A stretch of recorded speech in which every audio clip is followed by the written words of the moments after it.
Ladies and gentlemen, it is another Friday night here on the Eastern Observer. The Primetime Rundown presented to you by Black Cats NYC comes to you live from New York here. Ian Schraier, Rob DeLuca, Larry Protakowicz. I'm Joey Jarzynka. Cannot thank you all enough for coming here again for a 7 o'clock hour show. And for all of those that are wondering why we're on an hour later, well, fellas and everyone, all of our guests and viewers, look outside. It is still a little sunny outside or even a little cloudy or whatnot.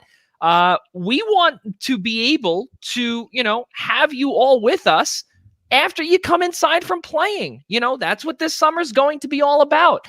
We're almost there, and we hope that you are with us in the new 7 o'clock hour moving forward. Cannot wait to bring you all of the latest sports updates from 7 o'clock onward here on Friday nights on the Eastern Observer. Ian Schraier, how are you, sir? Good to see you. And how was your week? And thank you for filling in, as always, last week in my absence. No, not a problem. Happy to host, and thanks again to Nick Diamanis for coming on and serving as a guest co-host last week. I thought his basketball knowledge was exceptional and really helped contribute in advance of the leading into the Final Four that weekend in the national championship game. But thank you for that, Joey. But everything's been great. Everything's going well, and I'm just ready to dive into this past week of what's happened in sports.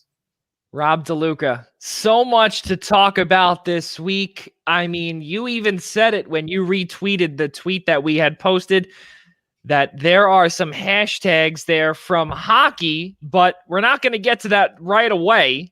But I don't know. Are you happy? Are you sad? We're not going to ask you the whole thing, but just give us a little headliner. We'll get to it when we get there. And let the tone of my voice speak for that. He's still grieving over Travis Ajack. Well, I said we'll get to it when we get there. We've got so many other great topics to get to tonight. It's a great show. We got our man Larry Protakowicz. He's back, better than ever, and we're ready to have another great Friday. Larry, how are you, man? Good to see you, and thank you so much for coming on here and being our fourth rotational, as always. Listen, thank you so much for having me. All I can say is baseball is back. We got fans in the stands. I was at opening day yesterday at Citi Field. It was great to be there. Well, now, you know what? That's actually a perfect way to lead in here. And let's talk a little bit about opening week. And right now, what we have seen opening week, there has been plenty of injuries. There's been plenty of oohs and ahs in terms of Mets fans, and Ian is one of them. We've heard a lot about the bullpen. We've heard a lot about the starters. We've heard a lot about Michael Conforto being overrated from someone here, from to the guy that way. So I want to start with you, Larry, because you were at opening day. First off, how was it to be back in a stadium with fans? Tell me, correct me if I'm wrong, roughly about, let's say 9,000 fans were there? Yeah, it was. I believe it was just under 9,000 fans. Yeah. But you know what? It felt like the place was packed. Now, the one thing the Mets did, and I'm not sure if other teams are doing this, they were still playing the fan noise out of the speakers, which I thought was a little too much. Yeah. Because the fans themselves were pretty loud.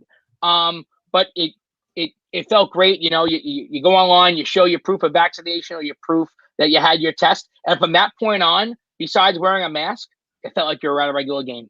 Yeah, that's really good. And, it's very funny before we get to Ian and DeLuca here, where we obviously, for those that do know, the Eastern Observer is partnered with the New York Professional Scouts Association. And I spoke with a couple of scouts earlier on today, and they were saying that it felt like a Thursday night game, because one guy's a Yankees fan, a Yankees scout. And he felt like it was like a Thursday night game against the Tampa Bay Rays, where, 10,000 people are in the building and no one really cares. You just have a whole bunch of suits there and whatnot.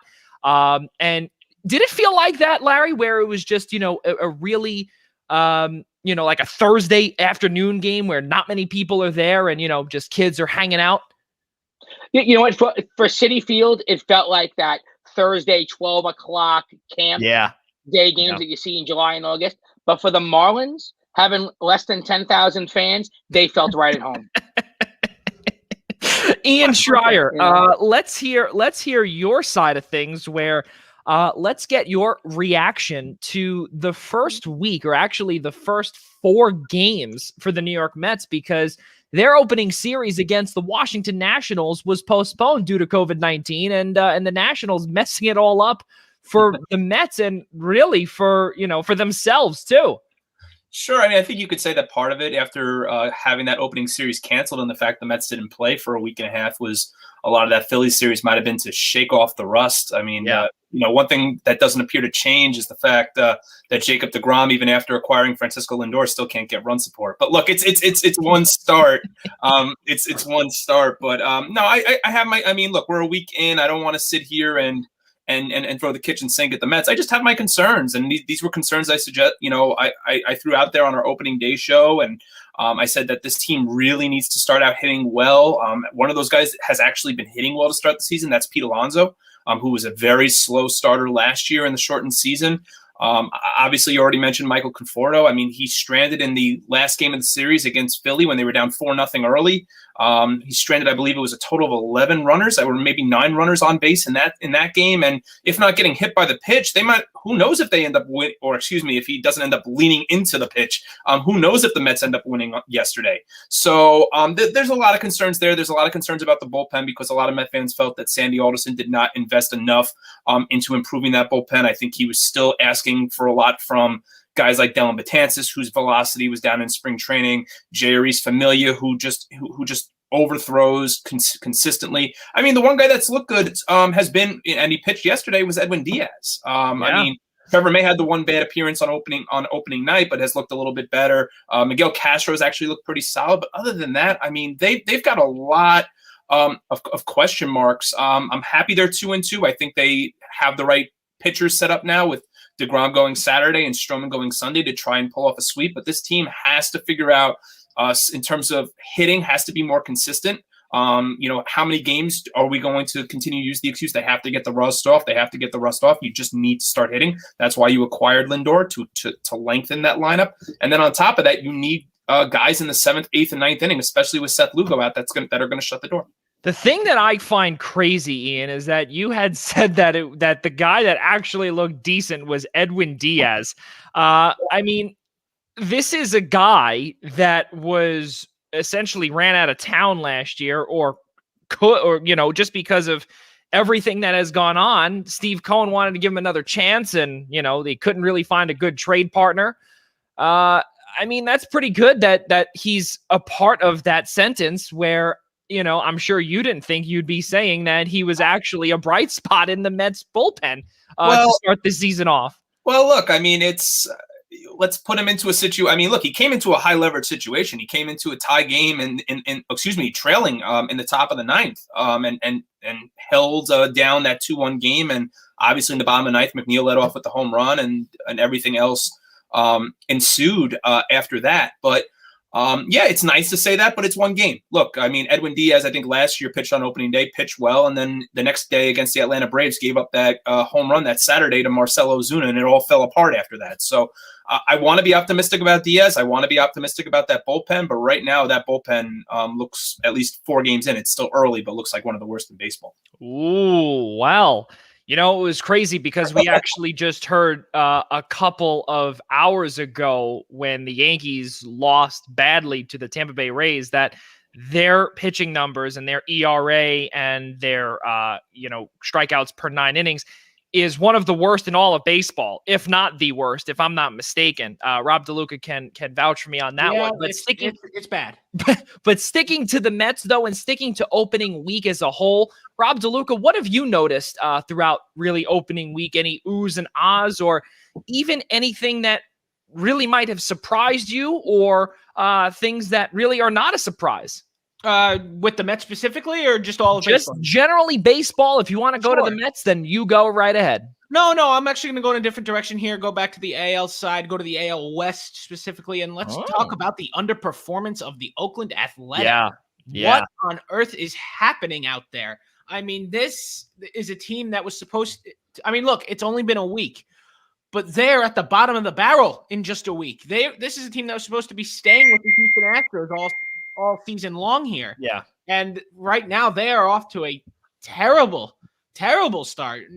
1-7. 1-7. Yeah, 7 in a row, and it's not a good thing. No, it's not a good thing. It's like, where's the end in sight? And honestly, that's definitely my biggest surprise on who's underperforming. In terms of who's overperforming right now, I mean, look, again, it's only been a week, but nobody expected the Baltimore Orioles to start out the way they did, sweeping the Boston Red Sox. I mean, that could also be a tale to the season that the Boston Red Sox are going to have. Yeah. But then Boston bounced back against Tampa Bay. So, a lot of things up in the air on the AL East side, but Baltimore did manage to take 1 of 3 from the Yankees. It took extra innings, the glorious and almighty second base runner rule in extra innings, my favorite. And if you can't hear the sarcasm in my voice, I don't know what to tell you, because it's the worst thing that's ever happened to baseball. Let me tell you this. I think that the biggest problem that we've seen thus far is the World Series hopeful San Diego Padres, who may have lost Fernando Tatis for the year. And they're not saying that. They're not saying that at all. But the way that the shoulder was separated, essentially, this is an injury that could last about 6 months. Let's do the math. 6 months is from today is October 9th. And that essentially puts them in the playoffs. That's playoffs. Or in the ALDS or in the NLDS, excuse me. So that's not really a good sign to start. And there were also some rumblings too that with that injury, some players might not come back to their fullest potential from that injury. Larry or Ian, were there any others that you guys saw, or even to elaborate on Fernando Tatis? Larry, to start, again, you were at opening day. Anything with the Marlins, anything else that you see as the diehard baseball fan that you are? Well, I know Ian has talked about Conforto, and we had that play to end the game. Now, I was out in the Coca-Cola corner. I thought it was strike 3 from there. I was just as surprised. We had to look at the screen for the challenge to see what was going on. And I've since heard the call from Gary, Keith, and Ron, and they showed why they're the best in baseball, because they disagreed completely with how that game ended. And I give them all the credit in the world for that. But you know what? You look at the replays, he might have leaned in. I think it shows that Conforto has no confidence right now. And that he was afraid to get a hit in that situation or to try. So he leaned in. That's my opinion on that. But hopefully he can get out of the this funk, because they're going to need him if they're going to compete. You want to talk about other teams? The Philadelphia Phillies, right? What their bullpen has been able to do. All right, fine. The Mets had a little bit of rust, let's say, coming in. The Mets bullpen isn't that good. They swept the Atlanta Braves, and their bullpen shut down the Atlanta Braves before they got in. And the Braves are right. The Braves are arguably, let's say, they're the second best team in the National League, right? Because if you want to say the Dodgers are the best team, I get that, right? But Atlanta's good, and then they went and took 2 out of 3, right? We was 2 out of 3 from Washington, and they swept the 7-inning doubleheaders, right? So Atlanta is still the team we thought they were, but it shows how talented Philly is to at least start the season. And to be able to be 5-1 at this point, that's pretty good in a division where everyone is going to beat on each other. Yeah, it's really crazy to see all of these crazy starts. And you know what? It's a perfect follow-up here for Ian Schraier, because he did bring up about how he's not buying Cincinnati. And obviously, it's very early on, but they are a very quiet 5-1 start. I had to get my words out of my mouth. They're off to a very hot start, nice and early, without 2 games. Obviously, they did not have Nick Castellanos, one of their best hitters, and they're still 5-1. Flash in the pan, Ian, or what do you think here? Well, through 6 games, I actually have them on my overperforming list right now, and it's hard not to see why. They do play in my opinion, one of the worst divisions in baseball, just because kudos to Nolan Arenado on home opener in St. Louis, hitting the game-winning home run in the bottom of the 8th and getting the curtain call in his first home game in St. Louis. But it's not sustainable when you're hitting 318 as a team through 6 games. That's just not sustainable. Luis Castillo, his ERA right now, I mean, we're only, 6 games in, but 2 starts. I mean, his ERA right now is over 5. Sonny Gray right now is on the IL. We had a lot of questions coming in about the Reds after Trevor Bauer departed. And then the back end of that rotation, I mean, I'm not even sure who's in the back of that rotation right now for Cincinnati. So I don't think that hitting 318 as a team through 6 games, like I know one of their real nice young players, their second baseman, Jonathan India, is hitting like 476. I mean, that's not sustainable. It's not. Yeah. I mean, look, when the Reds acquired Nick Castellanos and Mike Moustakas, I thought they over a year ago now, I thought those were 2 solid moves for that team. That was a team that looked like they were just trying to getting into the playoffs, but Eugenio Suarez is struggling again. Like I said, I just don't know if it's sustainable. My other overperforming team or outperforming team, whatever you want to call it, to piggyback off what Rob was saying, was Baltimore. But on the underperforming side, I want to elaborate a little bit on the Oakland A's. They're 1-7, but do you know who their leading hitter is right now? It's Jed Lowry. Their leading hitter right now in the Oakland A's. Old man Lowry? Their leading hitter is Jed Lowry. I think they've run into a little bit of bad luck. Their first 8 games have come against a 4-game series against the Houston Astros, who is going to be the team that's going to contend with them for the division. Hey, the Angels are out to a nice start too. I'm not going to discount them, but and then they had a 4-game series now just with the Dodgers. So I don't think that they've gotten an easy path so far, but I also expected a little better. Joey's got something to say, though. I can see it in his face. But 1-7. I think they'll come back from it eventually. But yeah, this is a very, very surprising start, at least offensively for the A's. The fact that guys like Matt Olson and Matt Chapman are not hitting, and a team like the Braves, in terms of like putting them on the underperforming list. I mean, they're hitting 173 right now as a team. That's not going to hold up. I mean, they're going to be fine in the long run. They've got the pitching once they get healthy. The Braves right now are on my underperforming list, but they'll be fine. Yeah. You brought up a player that is really in these parts a New York Mets legend in Jed Lowry. Yes. And I need to ask Larry this question because, I see in your the upper left corner or just to the left of you have a reserved parking for Mets fans only sign. And, you're a Mets fan. You're a diehard Mets fan. I see it. I've seen it on our show before. And to hear those words come out of your friend's mouth, that Jed Lowry is overperforming right now and really the leading hitter in Oakland, what does that say to you about I don't even know how to finish that sentence. What is that? How does that make you feel? Does your blood boil when you hear something like that? Well, obviously the Mets didn't play the first 3 games, right? So I text Ian and a friend of ours with a little Mets chat, and I said, there's a possibility that Jed Lowry will get more hits for Oakland tonight than he did with his career with the Mets. Brody signs him, former agent. 2 years he's there. Knee brace. All of a sudden, he's not in the Mets anymore. The knee brace is gone. He's a starter, hitting the ball well. I mean, throw your hands up in the air. At least that's something the Wilpons did. As opposed to, I don't think it's something Cohen will do. Hopefully, it's sick. It really is.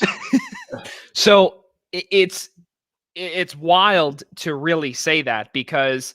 I know that there is, I was actually going to ask you if that really grinded your gears, but I know there's something directly behind you that really grinds your gears, but we'll get to that in a little bit. Before we conclude our MLB segment, fellas, this afternoon, the Dodgers placed Cody Bellinger on the IL with a calf injury. We don't know how long he'll be out, but because of the Dodgers' depth, Bellinger obviously is a massive piece to their team. He will be out a minimum 10 days with that calf injury. We'll see what shuffling they do in the outfield, since they also do not have their backup right fielder anymore, who was able to really move around, in Jock Peterson, who's now out in Chicago with the Cubs. So I don't really know what pieces they've got now where they'll be able to shuffle things around, but they're pretty thin in the batting area. or on the batting side of things, on the offensive side of things. So we'll see what happens there. And also defensively too, who will be able to play center field now with him on the injured list. Going back to the Dodgers, though, they did receive their World Series rings today. And guys, what do we think of them? I mean, I think they look, they look pretty decent. I think the side looks pretty nice, pretty generic though, nothing crazy. Obviously they didn't play a whole 162 games, but I guess they earned it. What do you guys think about it? Does it look okay? They're fresh. I like them. I think they look very good. It's just solid colors. I mean, definitely nice kind of effect to it. Yeah, thank you for pulling that back up. Yeah. They got like the diamond effect going with it. It's very nice. It pops with the silver. It looks really good in Dodgers colors. I mean, personally, I love to see it. I was just going to say the same thing, Rob. There's really only a couple of teams in baseball where the color on their logo just really pops. And two of those teams off the top of my head are the St. Louis Cardinals and the LA Dodgers. Like in terms of the red and the blue, both of them, the way they just pop. And as I think Rob said it perfectly, they're just real nice. Yeah, the 2020 on the side there. That's very nice with the NL West and everything, the trophy in the middle. That's definitely right, and then the trophy in gold is nice too. Yes. Yeah. It's solid ring overall for being serious. Say it again. Solid ring overall. Yeah, no, absolutely. It's definitely something, and everything in here is in the inside the ring is colorful as well. That's a brilliant idea what they did on the inside there. Marking off all the series right there. Usually most teams do that anyway. Just a matter of where they put it. They've had so many years to design the ring because they've won so many pennants without a World Series. They've had a time. That is pretty good. Also, ladies and gentlemen, the 718 sports update here. Something else too, guys, that is definitely a possibility and most likely scenario is that the Toronto Blue Jays will most likely be heading back to Buffalo. They're not going to be playing in Dunedin for much longer. Not because it's 110 degrees come July with 100% humidity, but the fact of the matter is that they're trying to get as close to Toronto as possible. And why not get back to Buffalo, get back to Solon Field? And they're just right off the thruway, literally right off the Peace Bridge. So great ballpark over there, and they're relatively close to home. And they're working at making it MLB compliant once again. Obviously, they had to take all of that down once minor league baseball and that reorganization kind of finished. So now they have to re-put it back up. They thought that they would be able to go back to Toronto. Not the case, since the province of Ontario is entering another lockdown. So most likely, guys, we will not be seeing the Blue Jays in Canada this year, unfortunately. But crazier things have happened, maybe down the road, maybe for the playoffs or anything along those lines. Maybe get some fans back in the building. But I think they just have to get to Canada first before they even think about fans in the building. So that is the 718 sports update here. Guys, let's keep moving forward here. And we were just discussing earlier about how what could possibly grind Larry Protakowitz's gears being Jed Lowry, but actually there is somebody else that I believe might actually grind his gears even more. And now let's shift over to the NFL, ladies and gentlemen, and that is now Carolina Panthers quarterback. That is not a Panthers jersey, Larry. Now is it? It is Sam Darnold. It is Sam Darnold. So early reactions from a Jet fan who has been living as a Jets and Mets fan. So good Lord help you, Larry, to start.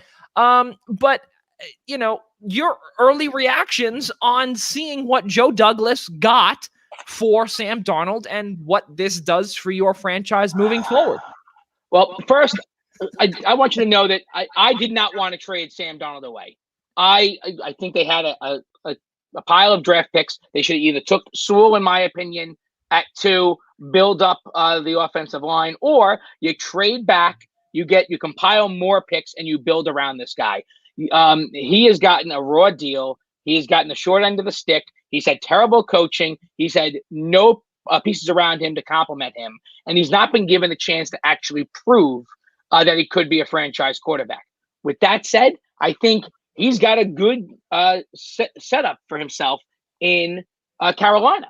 He's got DJ Moore. He's got McCaffrey. He gets to reunite with Robbie Anderson. Yeah. He's got Rule as his head coach. I think they are setting themselves up to help develop this guy. I've also read some articles where the scouts who scouted him in college for the draft a few years ago, they're the ones who still believe that he has the ability to turn this around, and you shouldn't look at his stats with the Jets.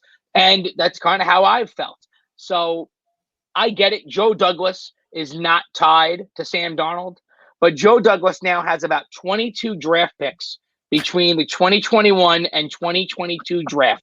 In May of 2022, when the 2022 draft is done, Joe Douglas's fate would have he's made his last move, and everything that happens after that, we'll see if he's still going to be the GM or not. Because if he can't put together a draft with that many picks in 2 drafts, it's over for him. So I think everything's set. Let me ask you this, because when we had our NFL free agent special, and we were discussing about how the ownership at some point with Woody Johnson coming back from his tenure as the United Kingdom ambassador, under the previous presidential administration, he's now coming back here, and now he is taking over the team from his brother, Chris. If I'm not mistaken, Ian and Rob, we were discussing about how the ownership at some point, and I know for a fact, I also said it at some point, you have to look at the ownership and we have to kind of point fingers, because how many general managers can you go through? I don't even know, Larry. And again, I think that it's a little premature to say that, to see if Joe Douglas, if he can strike gold in those 22 draft picks all the way until May of 22.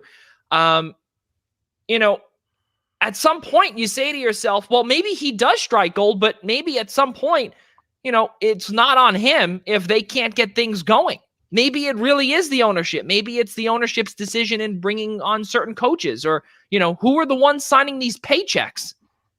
Well, look, okay. So for example, how did Brett Favre become quarterback of the Jets? Woody Johnson. Right. Okay. How did Joe Douglas become GM of the Jets? Adam Gase, which is crazy to think that, right? So ownership under Woody Johnson and under his brother, still leave a lot to be desired. So, yes, Joe gets a blank slate. It's obviously he's taking Wilson at 2, right? But he's got 4 in the 2 years. He has 4 first-round picks, 3 second-round picks, and 3 third-round picks. But if you look at the Jets draft history, especially over the last decade, they don't draft well. I was trying to look back, and there's 2 in my head of the best drafts the Jets had, and that would probably be 2006, where they hit with DeBrickashaw, Ferguson, and Mangold, and then obviously you have the 2000 draft, right? 4 first-round picks, Pennington, Abraham, Ellis, and of course I'm going to leave out one of them. Hold on. Just one decade, Larry? Just one? Right. I mean, more than one decade of bad drafting. Are you sure? Are you sure? I know. There's YouTube videos dedicated to the Jets draft blunders. It's a whole compilation throughout the whole 90s and everything of just passing on the best players to take players that make no sense. They passed on Warren Sapp. Well, I was going to say, Rob, that was really the shining moment, if you want to call it that. No pun intended for college basketball, but that was really the shining moment for the Jets, because all the fans wanted Warren Sapp. All the fans at the I think at that point the draft was held at the theater at MSG. Yeah, and the reason they didn't take him was because he had a marijuana abuse problem. That was his issue. Yeah. And the Jets were like, we're going to steer. At that point, remember, the owners of the Jets were not Woody and Christopher Johnson. It was Leon Hess. So the ownership was a little different, but that still hasn't taken away from the as I think I mentioned this on the NFL Free Agency show, it hasn't taken away from the Stephen Hills, the Devin Smiths, the D. Milners, the Quentin Copels, right. you go right down the list. I mean, Milner. Wow. But look, even him out there. Even the year the Jets couldn't screw it up, and we can take Peyton Manning. Damn guy goes back to college. I mean, yeah, you're right. It has been decades. I mean, they have a handful of good drafts in their entire history. Yeah, it's very tough, and especially because you recycle these general managers over and over and over and over again. It stinks to be a Jets fan. I'm sorry, Larry. It does. It's rough. It's definitely rough. But going back to Sam Darnold though, and his trade to Carolina, Ian, how good is this? Where this new little 1-2 punch, where they're most likely going to trade, as per Ian Rappaport, most likely will be trading or at least shopping Teddy Bridgewater. Sam Darnold, you figure, will be now the QB1, and Robbie Anderson remains the wide receiver 1. And now he knows that he has some previous history and chemistry with Darnold that maybe would be able, and most likely, because that's usually the way it happens with the Jets. And Jets fans can probably attest to this, Larry, where usually when they leave New York, they just shine. And do we expect to see that here with Darnold and Robbie Anderson, Ian? I think he's going to shine, period, in Carolina. I mean, I'm rooting for him. Like Larry said, I agree with every word Larry said. Honestly, I'm surprised we didn't end up sharing notes, because he basically hit on every point that I wrote down. That's why you two are best friends. That's true. But I know Teddy Bridgewater actually wanted out of Carolina, I think, before the Darnold trade took place. So I think it was just expediting the process a little bit further. But when you look at the Carolina Panthers last year, they were not a bad team. I think they were they finished the year 6-10. But if Christian McCaffrey was healthy, they are probably contending for that last wild card spot. Now you've got McCaffrey back healthy. You're going to have DJ Moore was on the shelf for a little bit last year as well. So now you've got DJ Moore, you've got Robbie Anderson, who we obviously had the chemistry with the Jets. I'm not yet sold on Matt Rule as the head coach. I mean, look, he's entering his second year. I think it's going to still be another year or two before we can really throw the book at him. But yeah, I think he's set up to shine 100%. Look, you've got a start. You've got an all-pro running back. You've got a couple of solid wide receivers, and I think this is a team that, if everybody's healthy, can contend for a playoff spot. I don't think they're going to, trounce the the Buccaneers for NFC South supremacy, but they could easily be a wild card team. I mean, if everything falls where it should for Carolina. Right, and that's still a team, the Atlanta Falcons, who they're still the same team that they were. And now you have Drew Brees no longer in New Orleans, and we'll see what team New Orleans will be. That maybe if they're a little weaker, it makes their schedule a little easier. Yeah, which really is a crazy thing to say, that New Orleans is going to be not only a different team, they're Drew Brees-less. They've got Jameis Winston again. They've got Taysom Hill again. You figure Hill is going to be the starter. That's really weird stuff to talk about, really weird stuff to see. Going back to Carolina, though, if I'm not mistaken, don't the Jets play Carolina this year in Carolina, if I'm not mistaken? I'm not sure about that. I think we have to take a peek at that and just... I'm on it. I'm on it myself, too. And see just to see the laughter of that. No. Yes. In Carolina. Yes. In Carolina. Yeah. Look at that. That is the case.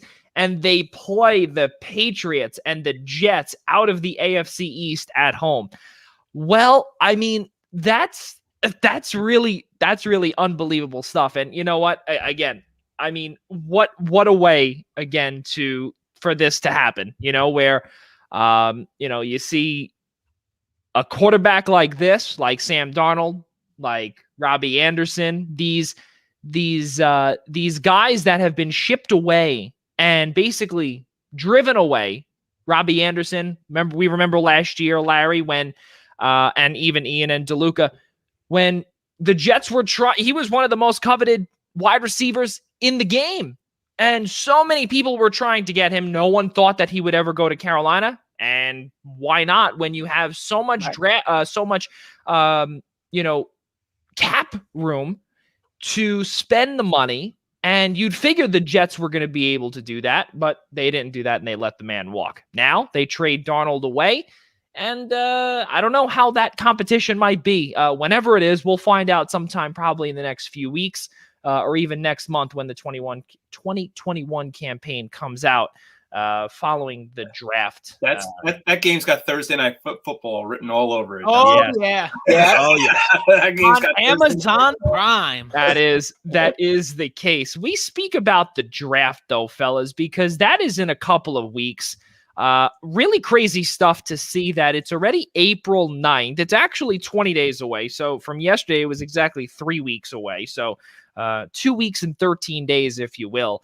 I want to bring up these hideous hats, and the reason why I bring these up is because every year we see different hats for all the major organizations here in the United States: Major League Baseball, the NBA, the National Hockey League, and the National Football League. Okay, and we see these different draft hats. We see the jerseys with the number 1, sometimes with the number 2, whether it be, day number 2 of a draft. We really don't see those much anymore. But just to see these hats and the constant evolution of these draft hats where, again, all of the aforementioned leagues, they present them usually. Obviously, last year was not the case, but I'm guessing they ship them or whatever. They're getting more and more hideous every year. And I know I actually have a few upstairs, a few Eagles hats from when I went to a few drafts at Radio City, and they were pretty disgusting then. Now they're getting even worse because of different technology things and different, styles or whatever the case may be. But, Ian, what do you think of this? Is this even wearable? Wearable, or maybe just throw it in an incinerator, maybe. But I don't think they look any good. I mean, I think that the one league that always has the freshest hats on draft night is the NBA. It always seems like the NBA has the best hats on draft night. Every time you see, they announce each pick, and you're like, man, those hats are nice. Like, why can't the other professional leagues around do it like that?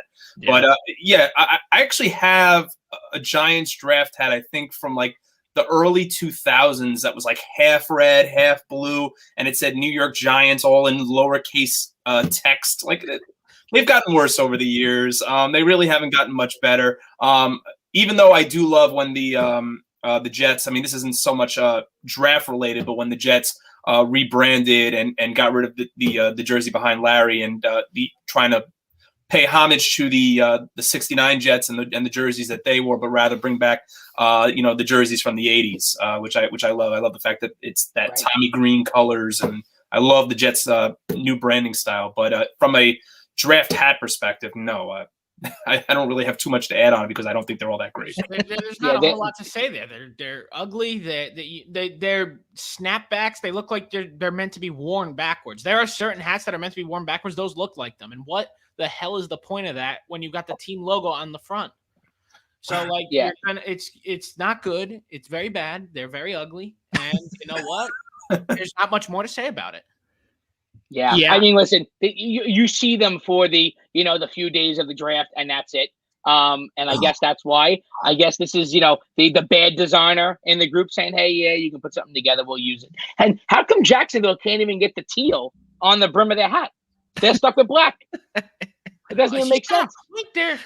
It doesn't make sense, and kudos to New Era for messing those up. Yeah. But guys, let's keep moving forward here in the world of the National Football League. And for those that do not really know or actually watch the show Jeopardy, may Alex Trebek rest in peace. But the reason why we bring up Jeopardy on the show is not because of the former show that was hosted by Dan Patrick, Sports Jeopardy, but because they are trying to find out in Sony Pictures Studios out in Culver City a brand new host for the late Alex Trebek.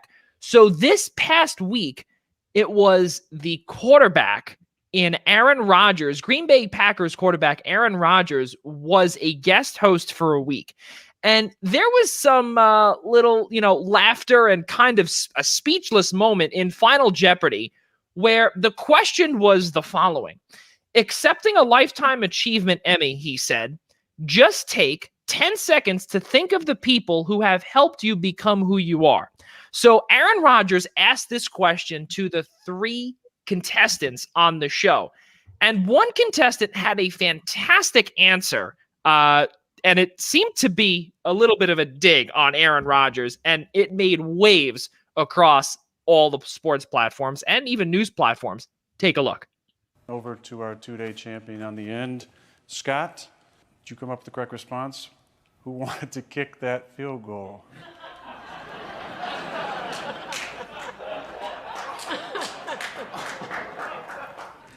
That is a great question. Should be correct, but unfortunately for this game today, that's incorrect.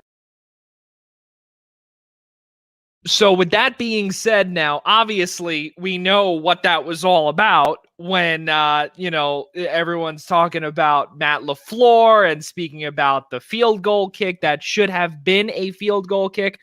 I mean, first off, I was watching it, okay, and Aaron Rodgers is absolutely terrible. He is not good as a host, and it simply is not good, and we're going to keep it on the sports side of things. I think the answer was fantastic by that contestant, and I think that comes with a ton of guts, because especially on night number 1, that's some pretty cool stuff. Look, I'm one of the only people that actually defended them kicking the field goal in the NFC Championship game. I'm not going to go back to January right now, but look, when it comes to Jeopardy, I'll offer my 2 cents here. I think Ken Jennings should be the host going forward. I know he's tied up with the other show, The Chase, on ABC, but I think he just has such a presence, because maybe he was on that stage for 6 months or whatever it felt like at that point, that number of games he won, but he just has such a presence. He's actually quite funny. He really there's not a lot of condescension to him at all. Whereas you could tell that, like, Dr. Oz and Aaron Rodgers, they don't look very comfortable up there. It's very difficult to, I think we took a lot of Alex Trebek for granted because of how well he did his job. And you look at, and I hate to turn this into a Jeopardy point, but that's what it is. For sure. We kind of took him for granted, because it's a lot harder than it looks to just stand there up on a podium and ask questions. You need to have the delivery, and you need to have the presence, and you need to know how to carry yourself. And that isn't something that's taught. It's, maybe, or even learned. It's something I think it's just something you're born with. And in Alex's case, he did it not just for Jeopardy, but over game shows for decades on end. Yeah, no, Ian, you're right. And look, I agree. I think it's either got to be Ken Jennings or executive producer Mike Richards. I think Mike Richards did a phenomenal job hosting Jeopardy. He has game show hosting experience as well, so I think he would be a phenomenal choice as well. It's definitely one of those 2 at this point, and Jeopardy's just kind of having fun with it at this point with these other guest hosts, and we know it's going to end up coming down to one of those 2. Yeah, no, I think it absolutely goes down to one of those 2. I mean, I was a Ken Jennings fan. I mean, look, no one's been on the stage besides Alex more than Ken Jennings. So, like Ian said, but what made Alex so good was, obviously, yes, he has a teleprompter, he has a screen in front of him, but he always made it seem like he actually knew what the answer was. Yeah. Right. It was like, ooh, I think you were looking for this. And it's like, oh, okay, you are the smartest guy in the room. But with regards to Aaron Rodgers, he was pretty bland. And now why in these State Farm commercials, he's not the main guy. It's the State Farm agent, and then he has his 1 or 2 lines. Okay, he takes a shot at Patrick Mahomes with the ketchup, but outside of that, that's all he's got. Oh my goodness. Really, really crazy stuff, fellas. To conclude our NFL segment, guys, there's one more free agent that is out there, and this is kind of an impromptu little thing I want to throw in here. Even though that we are very ahead of schedule here, Richard Sherman is still a free agent out there. And think about it. It is April, and things are slowly getting back to normal in this post-COVID era.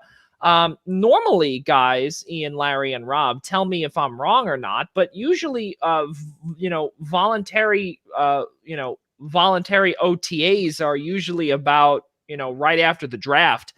And with the draft happening in roughly in 20 days, literally 20 days, usually happens about like the week after. So you figure roughly about a month from now, that could happen. And Richard Sherman right now is being linked to the Raiders, to the Cowboys, to the Jets. I mean, does this come to fruition? Where does he go? Does Richard Sherman want to go to these three teams that really, the best team in those three that we're speaking of would be the Cowboys, and they have so many uncertainties and question marks written all over it. Where do we think he goes, guys? I mean, look, it's weird that one of arguably the best corners in the game is having trouble finding a home because, obviously he's gotten a lot older. He doesn't have what he used to have, but he's still a big name. He'd still be a ticket seller for teams that need that. I'm surprised that he's not getting a lot more offers than that. I could see him doing the Cowboys, as you said, Joey. Yeah. I think it does make a little bit of sense. The Cowboys have a little trouble on defense. He would patch up some holes very nicely there. Obviously, we know the Cowboys' biggest concern is that offensive line to protect Dak Prescott and Zeke Elliott to let them get back to their elite statuses. But on the defensive side, Richard Sherman could be a very big help. And I think that's honestly, but based on all the teams you've listed off, I would say that's probably his best bet is the Cowboys. I don't know exactly how much money they have left after paying Dak too.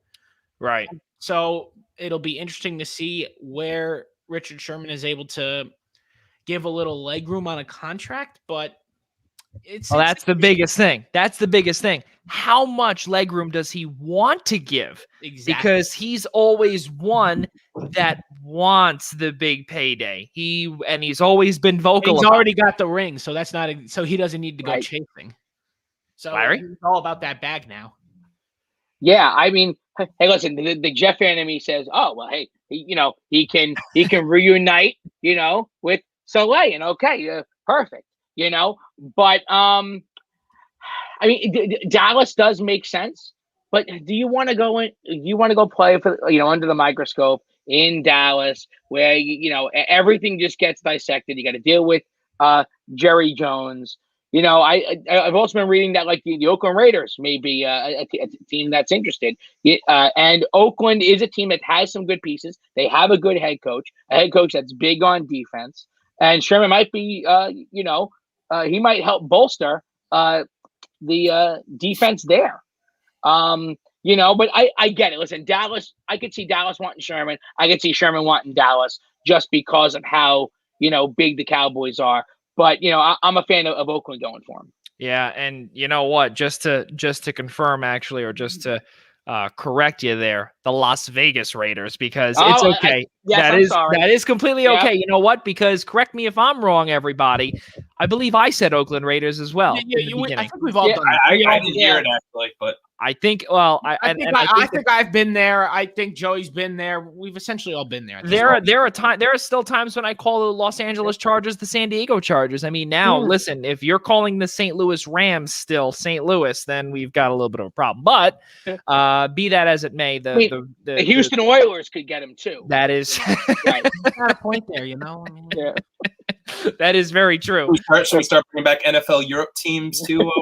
You better believe it.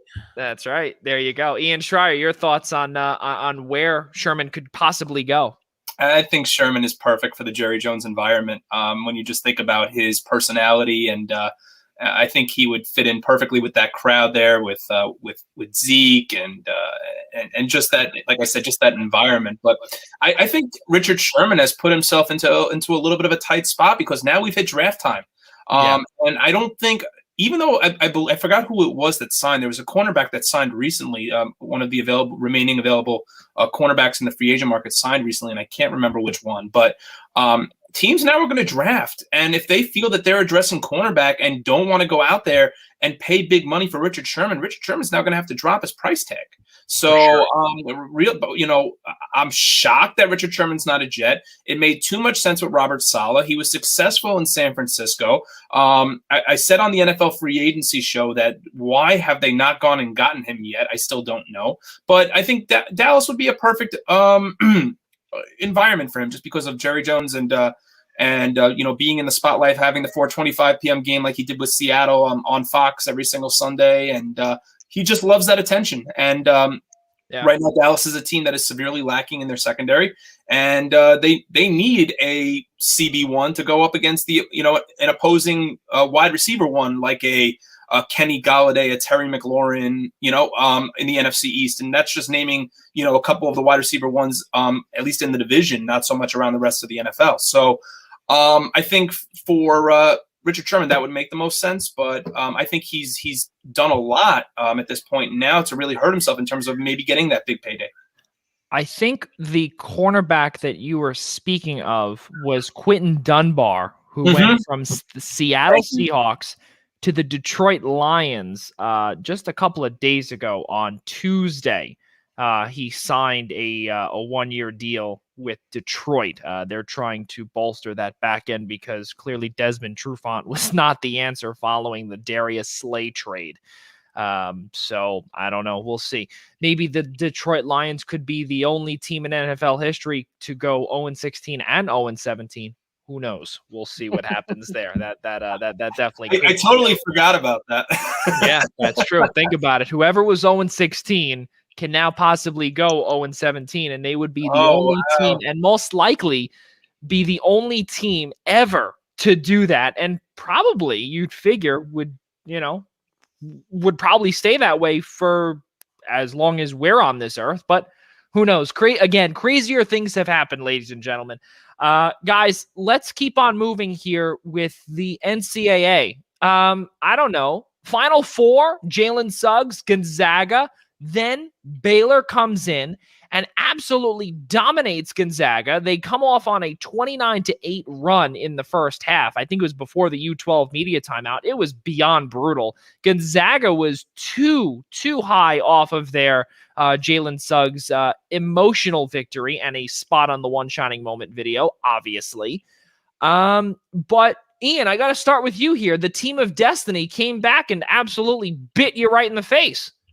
Look, I thought Gonzaga was a team of destiny. I did, especially after the buzzer beater in overtime against UCLA. Yeah. When we had Nick Diamanis on the show last week to preview the Final Four in the national championship game, I asked him, I said, what was going to be the key to taking down Gonzaga? And they said UCLA was probably going to have to score in the 90s.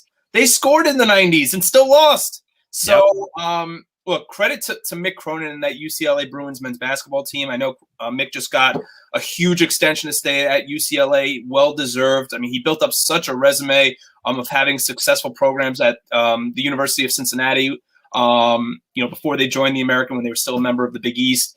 And then, to go over to UCLA and just instill that same philosophy, and a team that appeared to be on the outside looking in for the tournament gets in and ends up almost playing for the national championship. But I got to give credit to to two of the gentlemen on the show, to Joey and Rob, for actually believing that Baylor was going to beat Gonzaga and taking Baylor as your national champion. So Bobby Knight's 76 Hoosiers still remain the last undefeated national champion in NCAA Division I men's basketball history. We can't forget either. I mean, Gonzaga had the top scoring offense in the country the entire season, never let go of that number 1 national ranking. Baylor wasn't even a top 50 ranked defense and held them not below 90 points, but also below 80. I mean, think about that for a second, how good Gonzaga was coming in. Their All-American first teamer, Corey Kispert, held to just 12 points, held to 3 of 17 shooting from 3-point land. I mean, that's that was their worst, Gonzaga's worst NCAA tournament 3-point performance of the entire dance. And to Baylor's credit, offensively, Gonzaga put themselves in a zone. I guess they must have forgotten that Baylor has the number 1 3-point shooting offense in the country. And you're not going to lose a whole lot of games like Baylor when you're shooting over 50% from the field and 50% from 3 in the first half. It's pretty sad to see, especially when Gonzaga really was not prepared for Baylor, and this is something that we also said on our NCAA preview special, that I really thought that Baylor would give Gonzaga a run for their money. I didn't think that Gonzaga was all that they were up to be, and I also did not believe that Gonzaga had it in them to go 31-0. Why? Because of the conference that they play in. Yes, this is something also that we brought up, the three of us. I think it was Ian and DeLuca as well as Kevin Connolly. I'm sorry, no, Ian was actually not on that show. It was Mike Szabo was actually in his spot. And when we spoke about that, I remember we had brought up that in the West Coast, in the WCC, in the West Coast Conference, it's simply there's no other schools really out there. St. Mary's. That's it. Yeah, exactly. That's really about it. And there's no competition. Obviously, this is Mark Few's best team from top to bottom in a very long time, if not in his entire tenure at Gonzaga. But I think that it's really crazy to see how Gonzaga did not show up. And I think that that's the biggest thing here. I expected Baylor to come in and and beat them fair and square, but not beat them and take their heads and mop them on the floor. That's not what I was expecting. And I think that a lot of people too, when they were watching the Final Four and even the national championship game, they weren't expecting games like that. And Gonzaga, really, their biggest, competition was UCLA. All the way up to that point, it was UCLA that gave them the hardest time. And I think that Cinderella story with UCLA and Mick Cronin and also his father, Heb Cronin, I think that was one of the coolest things that we saw throughout the entire tournament. Larry, I know you're not really an NCAA guy, but I'm sure that you definitely took a peek at one of the games, wherever it was, whichever game it was. Again, not asking a lot, but what did you come out, or what did you think of the event of the NCAA March Madness tournament? Not only it being for the first time in 2 years, but how good was it to be back and to see these student athletes come out and play hard fought basketball? Yeah, no, I think the first thing that you brought up is important. The fact that they could not play the tournament in 2020, and I mean, what did they get, a week's notice that they weren't going to have a tournament? So to have to deal with that, and then to deal with this season with COVID, and really to be able to get the tournament off. It was one team that had to forfeit, right? Only one game, I believe, was actually affected. Yeah, VCU. VCU. Yeah. So to have that happen is great. And Gonzaga has been a team that has always seeded well in the tournament, but they've never they don't get to the end, right? So to finally have them undefeated, like you said, everyone has seen the last 12 seconds of that Final Four game, to turn around and in overtime to make it look like we are the team of destiny. We are like the Hoosiers in '76. Then they go play Baylor, and if I'm not mistaken, Gonzaga never led in that game. That is correct. Right? They never led. They never led once. So to get basically schooled, when you right, you exactly is just crazy. It's crazy. It's such a letdown, and I get it. The Final Four, normally those two games, together are more exciting than the championship game. It depends. I mean, I've seen some great championship games, but to see them come in, which was supposed to be a competitive game, and to lose by 16 is crazy. Joey, Rob, I got to ask you guys a question on a personal note. Do you guys have a favorite national championship game? Ever? Yes, I do. Rob first. Go ahead. In recent memory, I go back to 2016. I go right back to UNC Villanova. I mean, you don't get a better instant classic of a championship game than that, really, especially in recent memory. I'm only 25 years old, so there are some games that you got to see, Ian, that I didn't. Well, I'll tell you mine, but Joey, I'll tell you mine. But listen, I'm not going to pull out like the 1987 national championship game. But go ahead, Joey. You can go first. Well, I mean, obviously you can't get any better than 2016, could you? With Christian Laettner, obviously, and I think that was really another fantastic moment as well. But I think that just seeing 2016 and seeing the shot from Mays, obviously, and then the timeout taken, and then right then and there when Chris Jenkins from the right wing, just behind the arc, takes the shot, and that is the moneymaker. That, to me, was the coolest thing, and that was also my first year at St. John's as a student, too, so really to be a part of the Big East, it was really cool, and, but I think that really is my favorite national championship moment, just seeing all of these different games, and, obviously this year was such a letdown with everything, and really, to be completely honest here, fellas, and this is something I want to ask Ian too, because he was not on our show, on our NCAA preview show. You've seen, and we have seen many upsets. We have seen countless games in the last couple of years. UMBC takes down Virginia, round number 1. We've seen Auburn come out, and they've, and one of Bruce Pearl's teams have been fantastic. A lot of these schools have been really great in years past, but this year, we've seen upsets, not as many as in the past, obviously with everything happening in Indiana, in the state of Indiana, just all across. To you, did you feel that, and just by watching also the One Shining Moment video, there were not many exclamation points aside from Jalen Suggs? No, I've actually been pretty disappointed with One Shining Moment the last couple of years. Even when you go back to the last one, Villanova one, it's been very quick. It looks like they're just trying to kind of rush it along. I haven't been too thrilled with it, but when you were talking about upsets, I thought you were going to ask me maybe what my favorite upset of all time was, and if I had to answer that question, it'd have to be Dunk City. Florida Gulf Coast upsetting Georgetown, just because of how much fun that game was. Just completely posterizing JT's Hoyas. That was, and I'm not even saying that as a Syracuse fan. I don't have the hatred towards Georgetown that Georgetown fans have towards Syracuse, but that was just such a fun game. But my favorite national championship game of all time, even though the 2016 one is great, the Marcus Page shot, the Jenkins shot, is actually the 2010 national championship. Gordon Hayward. Duke and Butler. Butler's Brad Stevens debut at in the national championship game. Nobody knew who Butler was at that point. They were a Horizon League team. They weren't even a Big East team. So that was just so much fun to watch. That god awful screen on John Schraier. I think it was the one who went down hard and they didn't call anything, and Gordon Hayward almost nailed it from 60 feet. But that by far, I think, I wouldn't say by far, but that is my favorite national championship memory for sure.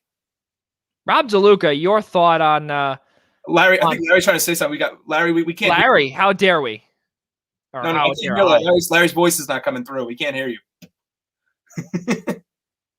Oh, we're losing him. No, we still lost you. All right, so figure it out. Larry will be figuring that out. We do hope to get him back on in a quick second. DeLuca, you and I, we were talking about all the time with One Shining Moment, and just to see what it was this year, I was pretty disappointed. Yeah, it wasn't great. What about you? Yeah, it wasn't the best. It seemed like they phoned it in. It's tough, because you know what? A lot of those, back in the day, most of that video would be fan shots. And when you got a limited crowd, and it's kind of depressing to see everyone wearing a mask too. It's really stupid, but obviously you have to do it for safety reasons. But people don't want to see that in the video, right? That's fair. It's supposed to be a happy video, of great moments, and when your video is like half fan shots, it's not good. So. And when you don't have a full house, it's not as fun. Well, what I will tell you though is that especially after a year of canceling, I think regardless of masks or whatnot, I think it's still great to see all the student athletes back on the court. And as a college administrator myself, I think it sounds like we've got Larry back as well. We hear you. And I know Ian can definitely attest to this as well. It's fantastic to see them back on the court safely and making sure that they're able to play. And, all really good things with the NCAA moving forward. And hopefully, and just to go back with with what Ian had typed, separately to me. Yes, technically, the reason why I brought up college administrator is because that is what my ID card says. So I run off of that. So it says administrator. I'm an administrator. I am an administrator up here and up here only. You might want to give Irma a call then. Oh, that is true. I fair. Larry Protakowicz, your thoughts? To be honest, I did not get a chance to see the one turning a moment video for this year. I obviously have seen the prior year videos, but from what I'm hearing, if it is mostly fan shots, I get it because fans were back, but it should be more about the student athletes themselves, who some of these guys who lost a year of this tournament to really highlight what they were able to do. When I was cut off before, I was saying how that 2010 Butler run was great, one of the great Cinderella runs. I know they had another good run in them in 2011, but I'm not a big college basketball fan, but I did watch both Butler runs in 2010 and 2011. Yeah, Brad Stevens, Gordon Hayward, crazy things then, and March Madness, anything can happen. There is no doubt about it.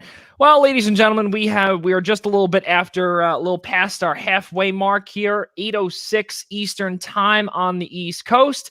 Alongside my guys Ian Schraier, Rob DeLuca, Larry Protakowicz, I'm Joey Jarzynka. Cannot thank you all enough for tuning in here this evening on the Eastern Observer. We did start an hour later, and that will most likely be moving forward. Our new time, summer hours, spring and summer hours. We'll definitely be keeping up with you with the fall. There will be a new day announced as well for the summer, but we will not divulge that information now. We'll bring that to you later on once things are finalized here on the Eastern Observer. But for more information on everything Primetime Rundown, visit us at theeasternobserver.com or give us a follow on Twitter at ObserveEastern. At ObserveEastern is the name there. So just by looking also, the cool thing here is that just to do a little bit of a mid-show promotion, be sure to subscribe to us, guys. Everybody out there, please subscribe to us. Google Play, Apple Podcasts, Spotify, iHeartRadio. Give us a search on YouTube by searching I-95 Sports Network and search the Primetime Rundown. We've got all of our episodes there. We also have the Essential Wrestling Podcast as well. They come to you live every Tuesday. Be sure to search exactly Essential Wrestling Podcast on all of the following platforms. And the same thing goes with our morning show, Daily Wrestling News Show, on all of the following podcasts: Apple, Spotify, iHeartRadio. Also, let's not forget, guys, tomorrow, Essential Wrestling Podcast, the WrestleMania show comes to you live noon Eastern time on Saturday, April 10th, right here on the Eastern Observer. So all good things coming up here on the website, Eastern Observer. Things continue to move forward, and all good things. Guys, let's keep moving forward here with the NCAA, because there is some crazy things here where Seton Hall has been winning the offseason. This is big news for St. John's fans, and I know Rob DeLuca is definitely not too happy about some of the moves that Seton Hall has made, because it has been the chiropractic adjustment, as John Rothstein would say. Kevin Willard, more adjustments than a chiropractor, because it really is the truth. He has revamped his entire lineup and gets an extra year of Miles Cale back. Ian Schraier, your thoughts on what Seton Hall has done, because truthfully, it has been remarkable in the Big East. Yeah, you know what? It's been remarkable, the Big East, in terms of the number of student athletes or number of players transferring out from St. John's, but also the number of players now transferring in for Seton Hall. But I think for Seton Hall, we saw exactly what their lack of depth did to them. Down the second half of the Big East schedule, we just saw game after game how Sandro Mamukelashvili was putting that team on his back. No shame to guys like Bryce Aiken, but like that's what it was. I mean, you look at a box score. I mean, I'm not saying a box score tells the whole story, but Mamu was was averaging close to 20, and everybody else on the team felt like was averaging close to like 9 or 10. So this is a team that needed to get deeper. They did that. They've really Kevin Willard's just a tremendous coach. We've known that for years now. So this is it just makes Hall that much more a contender in the Big East come next year. Rob DeLuca, you as a St. John's fan, just to see this come to fruition, and you see the exodus on Utopia Parkway, and a lot of these players that have been contacted by Mike Anderson and staff, things are not looking great in Queens, but things continue to look on the rise in Newark. Yeah, that's exactly what it looks like at this point. I mean, Seton Hall was never really that bad to begin with. They were never really struggling. They were never really in a bad place. This essentially is just trying to get them back to that super spot they were in 2 years ago.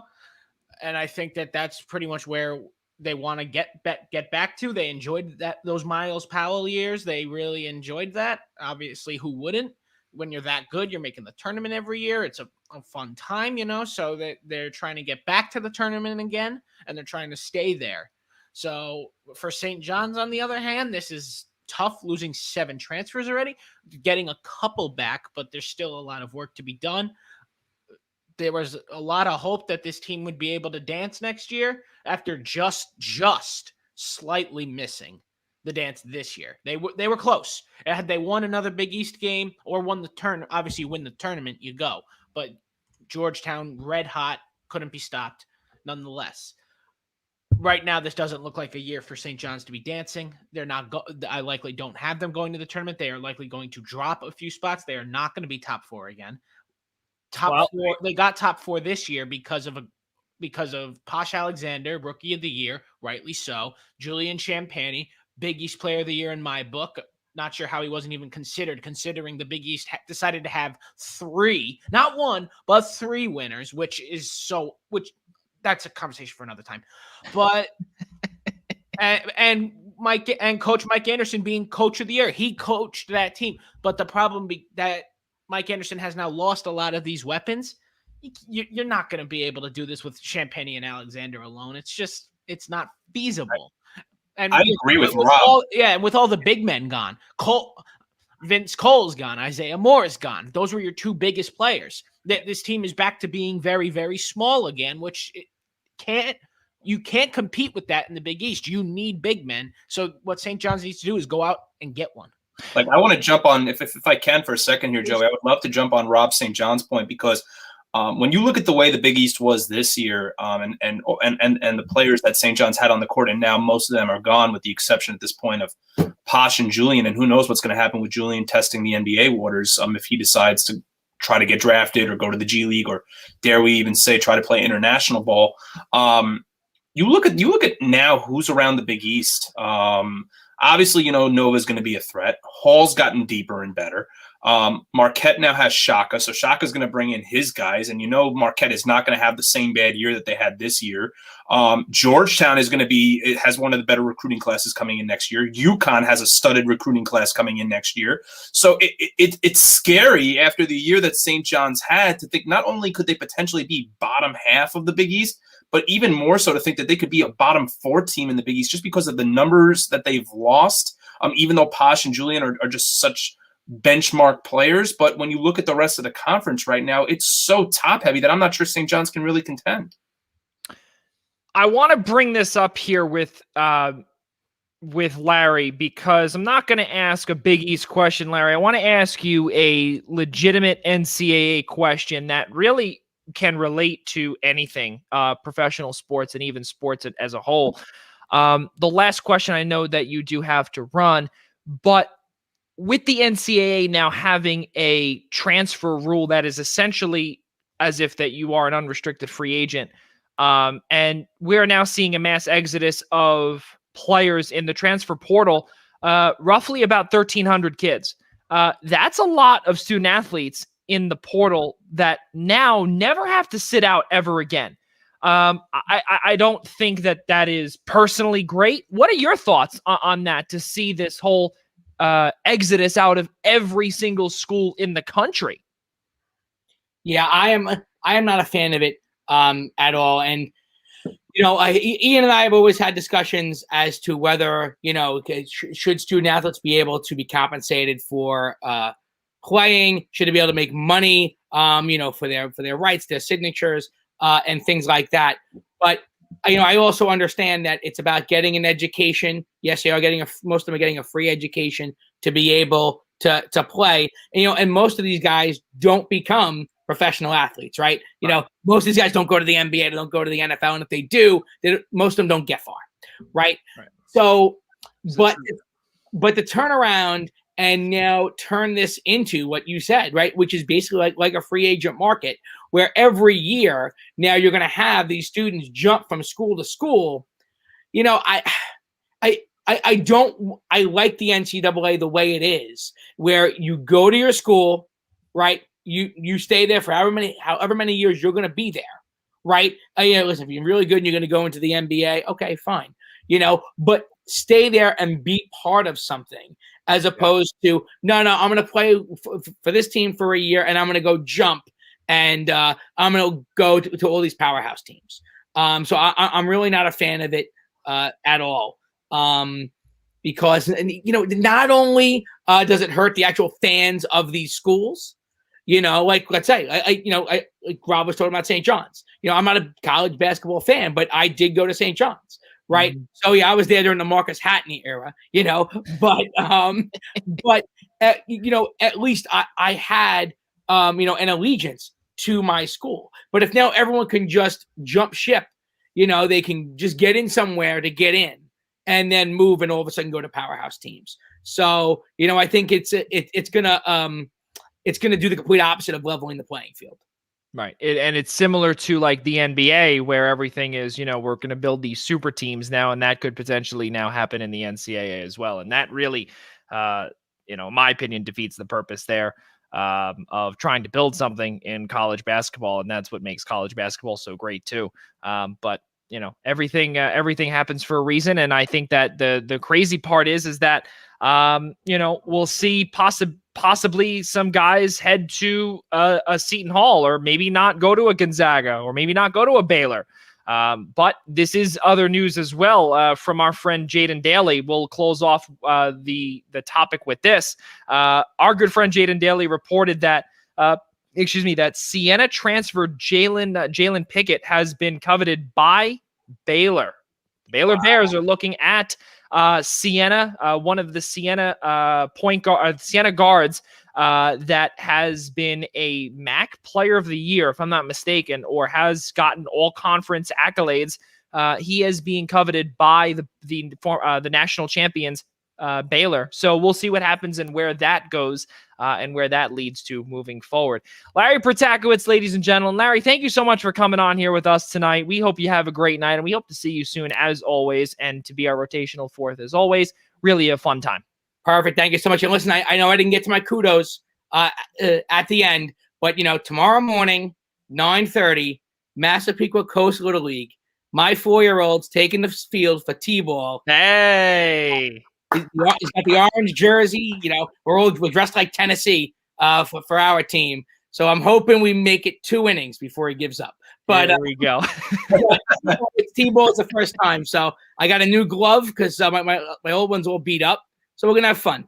I love it. Well, let's go. And I hope that there's a winner tomorrow. And I hope that that your boy has a fun time. Perfect. Thank you so much, guys. Thanks, Larry. We'll see you soon. Okay. All right. So very good things here, ladies and gentlemen, as Larry departs us this evening, and a lot of good things to talk about here, guys, as we get to our final topic of the night. And that is the National Hockey League. And, as of tonight, these are the games that not only are going on right now, but, there's a couple of games, or actually a trio of games, one that just started, Minnesota St. Louis. Tonight, 10 o'clock, we've got the Avalanche, the Ducks. Actually, the Avalanche just made a trade that we'll announce in a few minutes. It's not a big one. Obviously, DeLuca and probably Ian will make fun of me once I bring that up, just because it's a trade, and it's trade deadline is on its way. The LA Kings take on the Sharks. That comes your way at 10:30 as well. All the games can be seen on the following networks on your screen there. So a lot of good things there tonight with the National Hockey League. Right now, the Rangers are leading the Islanders 2-0.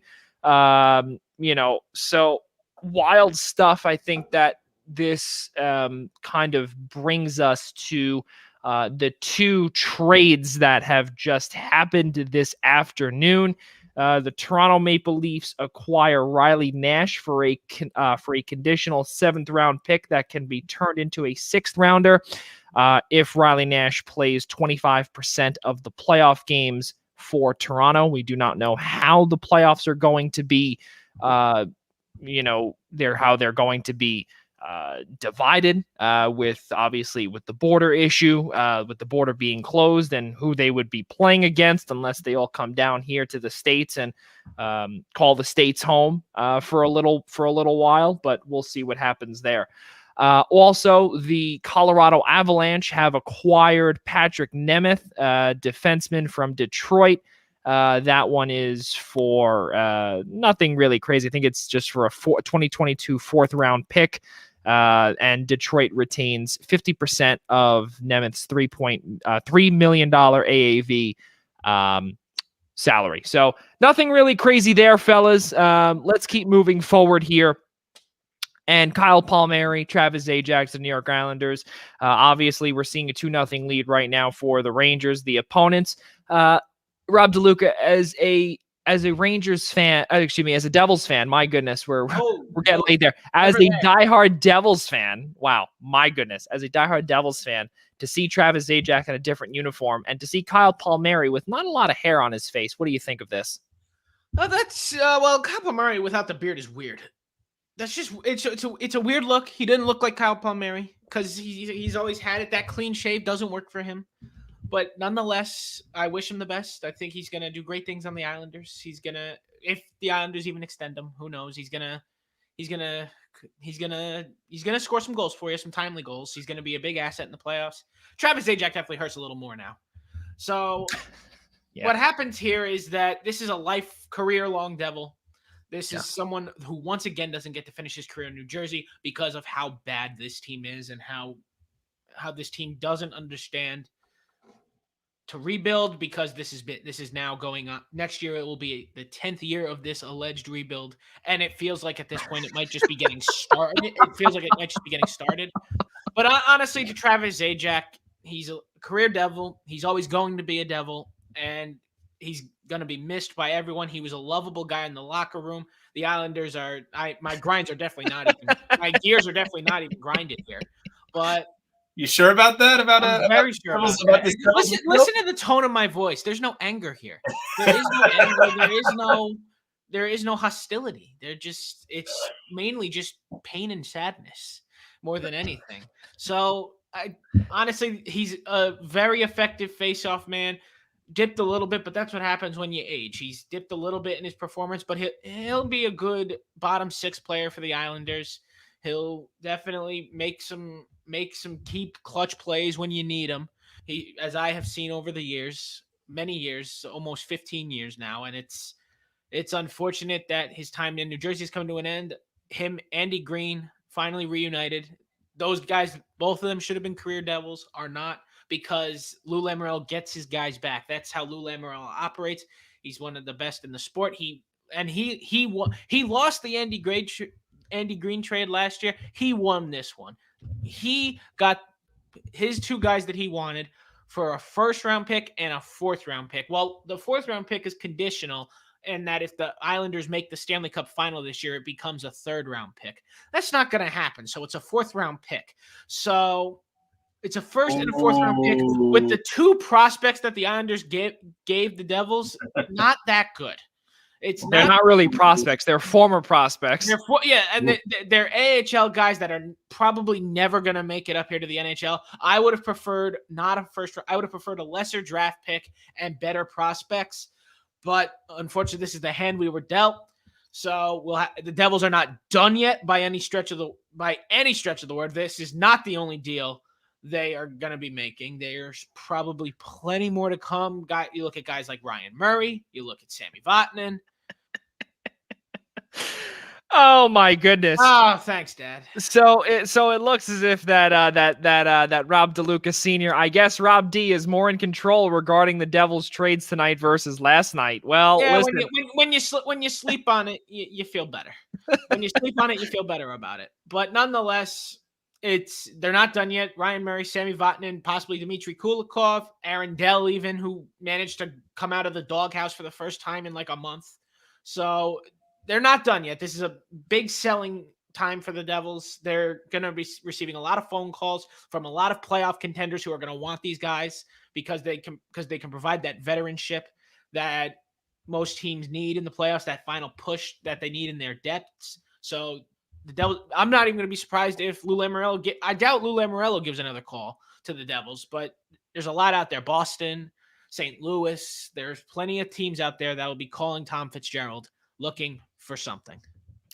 Yeah, that definitely is a possibility, and there's also a few other guys that are that really are dangling out there. David Savard from the Columbus Blue Jackets, as well as Taylor Hall from Buffalo, who is not really liked in many locker rooms. A lot of people say that he is a locker room cancer. I don't really, we don't know because we haven't heard from Jordan Eberle about it, but he is one of his best friends. So maybe there could be some turnaround there, or maybe Lou Lamoriello could be, given a little or keeping his eyes on there and that situation out there. But Ian Schraier, your thoughts? Obviously, it is a very a slow-moving trade deadline right now. But again, we are only 3 days away. What are your thoughts on the trade deadline overall and really Palmieri and Zajac to the Islanders? This move to me, and you tell me if I'm wrong, but this move to me looks like a rental-only Stanley Cup final trying to push for that last bit of, oomph to really get you past the conference final from last year. Yeah, that's exactly what it is. I think from the Devils fan perspective, I understand Rob's points and, understanding that when you see these lifelong Devils players, you want them to retire wearing that red and black uniform. But sometimes that's not really the way the chips fall. And I think this is a good thing for New Jersey, to be honest with you. This is a team that needs to continue to get younger. This is a team that's, like Rob said, is in rebuild. But, when is this rebuild exactly starting? I don't know if this team can get any younger. I know. But I'm saying it's possible. But I genuinely don't think it's possible. I think for them, I think for them, though, Rob, I think just start. Look, they've been starting over, but I think getting guys like, unloading guys like Palmieri and Zajac. It had to be done. I personally didn't believe Travis Ajack was going to be moved. That came as a shock, but that is how I'm sorry. That is how the Devils were able to get that to be a first round pick. My thinking is if it was only Kyle Palmieri, it was going to be a second round pick. And Tom Fitzgerald coveted, for whatever reason, he coveted getting a first round pick. And because here's the thing, I'm almost positive, based on everyone I've talked to on the inside, I was 99% sure Kyle Palmieri was on his way to Boston 3 days ago. Wow. I was almost certain he was. I don't know. I didn't know what they were going to get back, but I was almost certain he was going to Boston. I think Toronto apparently calls Palmieri, asked him to waive his no trade clause to Canada. He didn't want to go to Canada because of all the quarantine and everything. But now here we are, like 4 days later, and they gave these guys a chance to, it gave Lou Lamoriello wiggle room. Yeah. By the market reopening on Palmieri, Lou came in and was like, "Here's what I'm gonna give you. You can have that first round pick that you want, but throw in Travis Zajac." And Tommy jumped on it. Yeah, I think from the Islanders' perspective, this is a chance, Joey, for the Islanders to run 4 lines deep again in the playoffs. This is something they need. Anders Lee is done for the year. So I think having Kyle Palmieri on that first power play unit is a guy that they could put right in front of the net to get, into the dirty areas. I'm not. Yeah, Matt Martin's not doing it. No. That is power play. That's Matt Martin right there. Hey, he stands in front of those big body nets. He's like the Miles Wood of the Islanders. You just use that big body stand right in front of the net. Look, Kyle Palmieri's coming off 5 straight years of 20 more goals for the Devils, so I think just having his know-how and his experience on the ice is going to help. And the same thing for a bottom 6 player at this point of his career like Travis Zajac. He's just going to add. I mean, the New York Devils basically at this point, but Long Island Devils, yes. Yeah, the Long Island Devils, excuse me, is just going to add further depth, experience. I mean, this is a guy who played in the Cup final in 2012, so he knows what it's like if they do get there to play in a series like that. So I think players like him and Andy Green, from that perspective and that playoff experience, are not expendable because you just when you look at teams in past years, maybe besides the Tampa Bay Lightning last year, that have won the Cup, they always have these, third or fourth line, veterans that always, when you think of guys like, Phil Kessel playing for the Penguins, like these are guys who just, you need that veteran leadership in the locker room. Guys that have won the Cup before, that know what it takes to win the Cup. Yeah. And like I said, I just think Lou is setting up the Islanders to be as deep as they can in the postseason. There's 16 games left. 15 after tonight, but they have an opportunity to lock up the East. And there's only 8. I mean, the thing is, there's only 8 points separating them between Boston, Washington, and Pittsburgh at this point. So they need more scores. This has been the problem. I mean, it wasn't a problem for the Islanders in the postseason last year, but it was the problem for the Islanders before the postseason last year. So this team needs to continue to find a way to score. And getting guys like Zajac and Palmieri who have that experience is only going to help them. Absolutely. And Joey, go ahead. As a whole, as a hockey whole, guys, with the NHL trade deadline on Monday, where do we see the most coveted player in Taylor Hall overall? Where does he go? Ian, I want to start with you. Oh, sure. I mean, I was going to let Rob go, but I'm going to say Boston.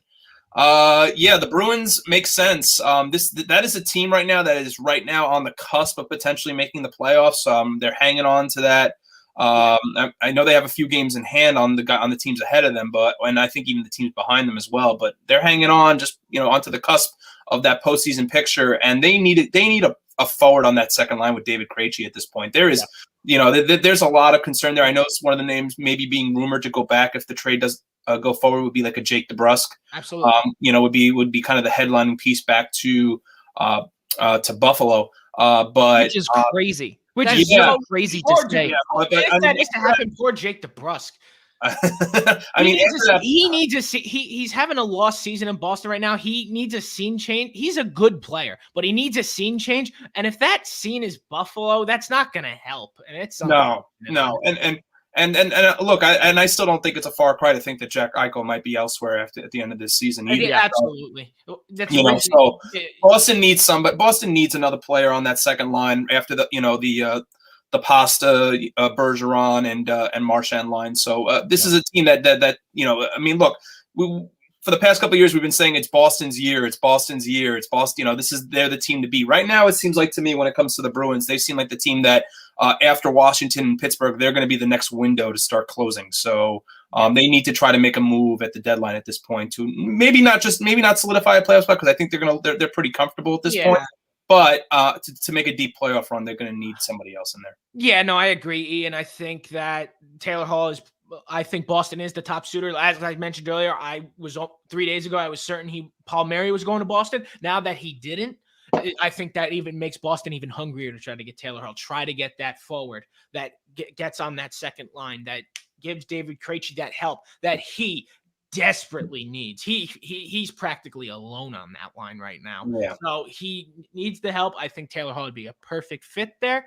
I think it makes a lot of sense. I think Jake DeBrusk would likely be the piece that goes back, or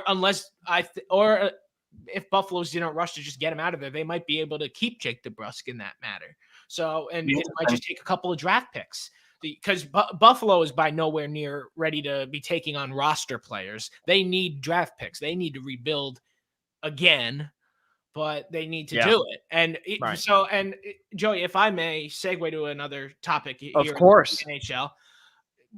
I mean, I know you and I can't stand them, but they are the other local team. We can't leave them out here because they are in an interesting position. The New York Rangers are. They are in a very interesting predicament. They're not necessarily in the point where they need to sell, nor should they sell, but they're not necessarily buyers either. They're kind of in a weird middle where it's like the progress is on pause.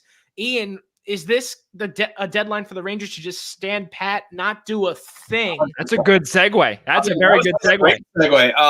Yeah, 100%. I don't think they're going to go out there and do anything. I don't think they're going to try to sell any pieces. And if they did, I think it would be anything. Would be something very small. I was shocked when Brendan Lemieux. Brendan Lemieux trade. But apparently he wanted out. So maybe besides the Devils after the trade now, they're the youngest team in hockey for a reason. Like I told you guys, the second youngest team. The Rangers are the second youngest team. These are the two youngest teams in the hockey world right now. It can't possibly. It really can't get younger. It's hard to do. But I think for the Rangers, the key for them is going to be next year. They've got $12 million coming off the books. The Girardi money is finally off the books.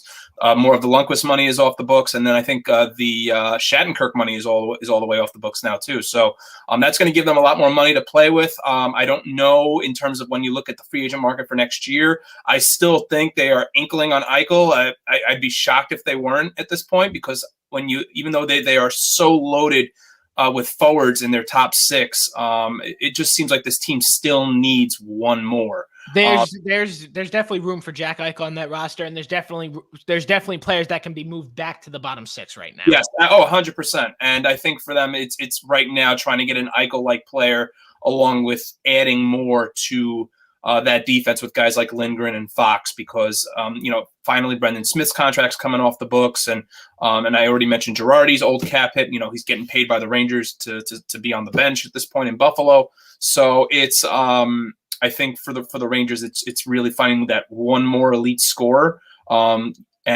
adding depth on the defensive side, because right now it's Adam Fox, Ryan Lindgren, and Keandre Miller, and after that, I'm not sure exactly where the Rangers turn to next. Another thing too, fellas, is that just want to, according to our friends at Cap Friendly, Dan Girardi still has 2 more years. He does. He has 2 more years at 1,111,111. $1,111,111 is his cap hit in a buyout, or his buyout hit until 22-23. The only player that comes off the book for the New York Rangers is Ryan Spooner, who is currently holding them back for $300,000. And then Kevin Shattenkirk's hit drops from $6,083,000 to $1.43 million for the next 2 years. Henrik Lundqvist's buyout hit of $5.5 million drops from the aforementioned number to $1.5 million. And that will clear up roughly about $9 million in cap space heading into next year. The Rangers are in a very good spot. I personally believe, I want to kind of answer that question from you, DeLuca, and I think that this is a team that right now, they were not I don't think they expected to be in this spot. And why would you make any moves, especially when you're still growing? And right now, you just take the L for this year. Can you win? Can you compete with the big dogs? I don't think so. No. The Rangers did. That's the problem. I'm sorry to jump in on there on you, Rob. The problem is the fact that because of the return to play and adding more teams to the Stanley Cup playoffs last year gave a lot of Ranger fans a false sense of security. Yes, thinking that maybe the year for the Rangers was coming a year earlier, and so we could get excited, especially after getting the lottery pick and getting Lafreniere in the draft. So I think the idea was the hope that 2021 was going to be the year where we saw that step forward. I think we're seeing that step forward. It's nice to see that Zibanejad finally got going, but 21-22 is, I think, the year for David Quinn and Jeff Gorton and that Rangers organization to finally get back to the playoffs. Yeah, and not only that, too, I think also that next year for David Quinn as well, that is a telling year. You better come through or you're out on 34th Street. Seriously. Amen, Joey. I mean, look, this guy, to me, this guy is not a great coach. I don't know if he's a good coach. Nope. No. He's specific. He was a college coach before this for a reason. Yes. He's in over his head 100%. Yeah, there's no doubt about it. But at the end of 2 periods of play, the New York Rangers lead the New York Islanders 2-1, courtesy of Alexis Lafreniere. Yep.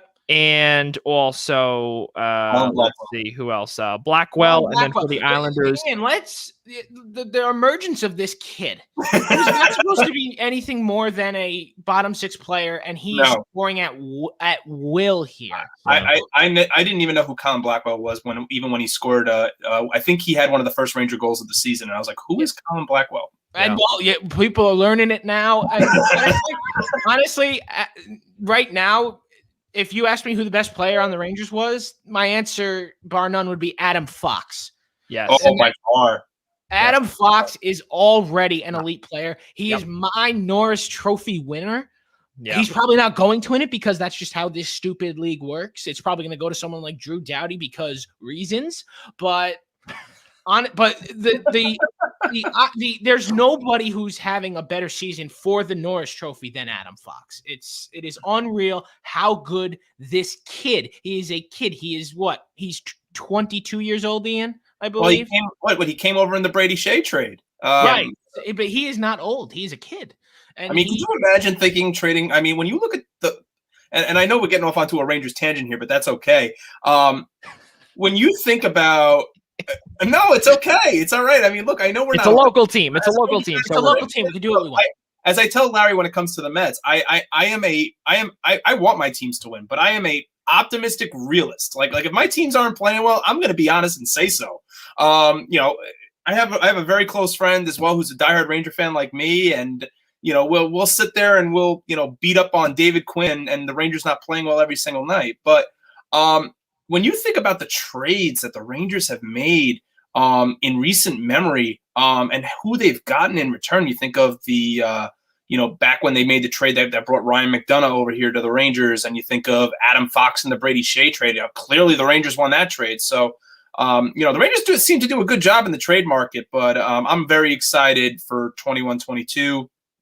And I think this offseason for the Rangers is paramount, especially after seeing where they are this year and where they really need to be next year. Yeah, Ian, I agree. I think that honestly, the Rangers are in that position where they should just stand pat. Because look, they did the rebuild. They did the rebuild right. They're almost ready to go. They're a year away. It really is coming down to like 1 to 2 players and 1 year possibly. Yeah, so, look, if they go out there and get an Eichel. There's no reason to say that they won't be back in the playoff race this year. No, I mean they were close before the COVID pause last year. They were on a hot streak. They were the hottest team in hockey going into the pause. It killed their momentum, so they were fortunate enough to be included in the playoff. But this team did their rebuild right. They figured it out quickly, and they are essentially ready to go. And in a year, I think we will talk about them being a serious playoff contender. And I think it's gonna be party time at MSG soon. And honestly, that's why I think for them, you stand pat right now. You don't mess with anything.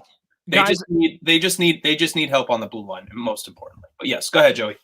Guys, let's keep moving forward here in the hockey world. Something that we have to bring up here from our friends at TSN, their trade bait hockey board. They have Mike Hoffman at number 3, Nick Foligno at number 4, and a very, very, very unfamiliar player to some. At one point towards the end of the LA Kings years of being dominant, there was a player named Alex Iafallo who began to climb the ranks and has very quietly worked his way up to number 5 onto TSN's hockey trade bait board. Guys, where do you see Nick Foligno going? It's hard to associate. That's a tough one. It's hard to associate him, much like guys like Ajack or a Green or anything like that. It's hard to associate Nick Foligno to anywhere other than Columbus. It's true. So I mean, the needs. I wouldn't even be surprised if he doesn't move. Yeah. He loves it. He loves it there. Yeah. He loves being in Columbus.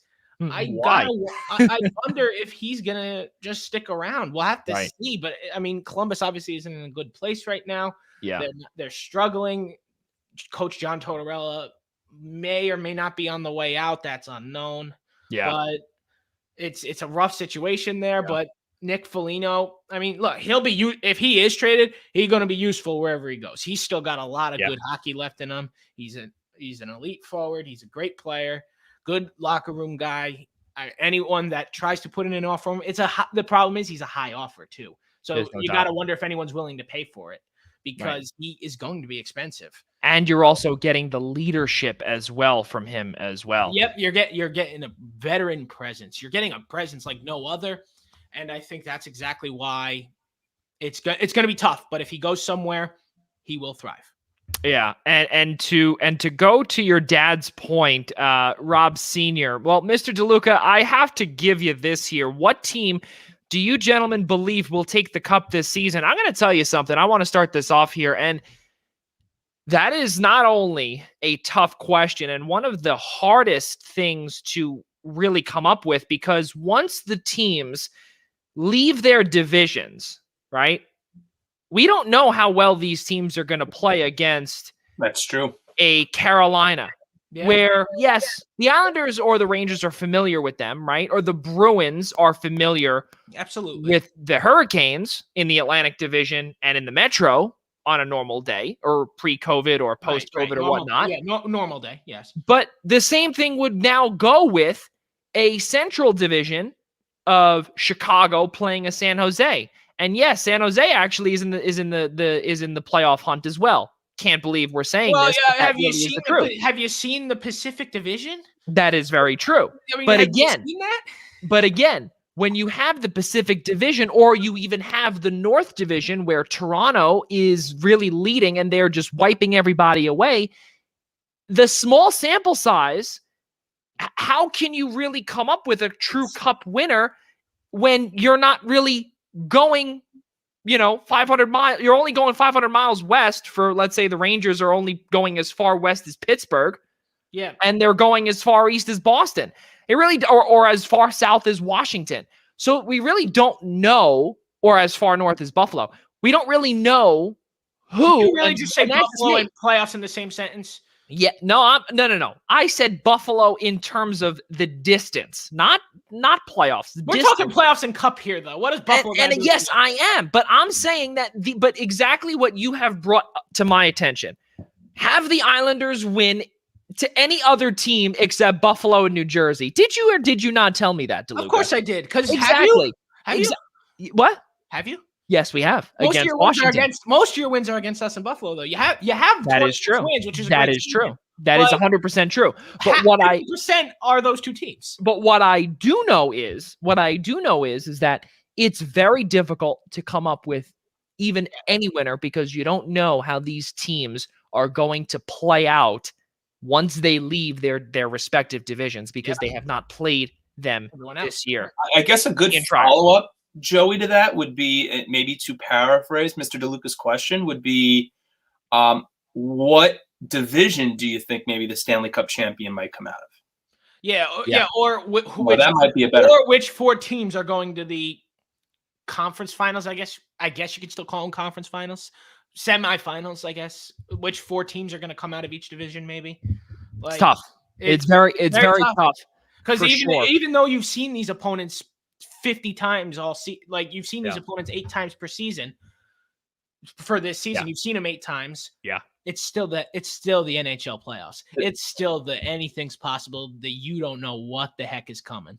But this format, though, guys, is just set. It's gotten to a point where it's just so tough because you're seeing these opponents 8 times a year. There's really no seeing other teams from around the league until potentially the playoff. It's similar to baseball last year. Yeah, it's I understand we're in a difficult time. I mean, we're still in the midst of a public health crisis, and I think they made the right move. The NHL did, and so did Major League Baseball in keeping travel restriction. Keeping a travel ban. But I just think going forward, hopefully for next season for hockey, we're back to a little bit more. Yeah, no, let's get back. Plan. We don't know what the plan with Canada is. So I mean, at this point, it all depends on a lot of question marks. Well, hopefully, at least the American teams can.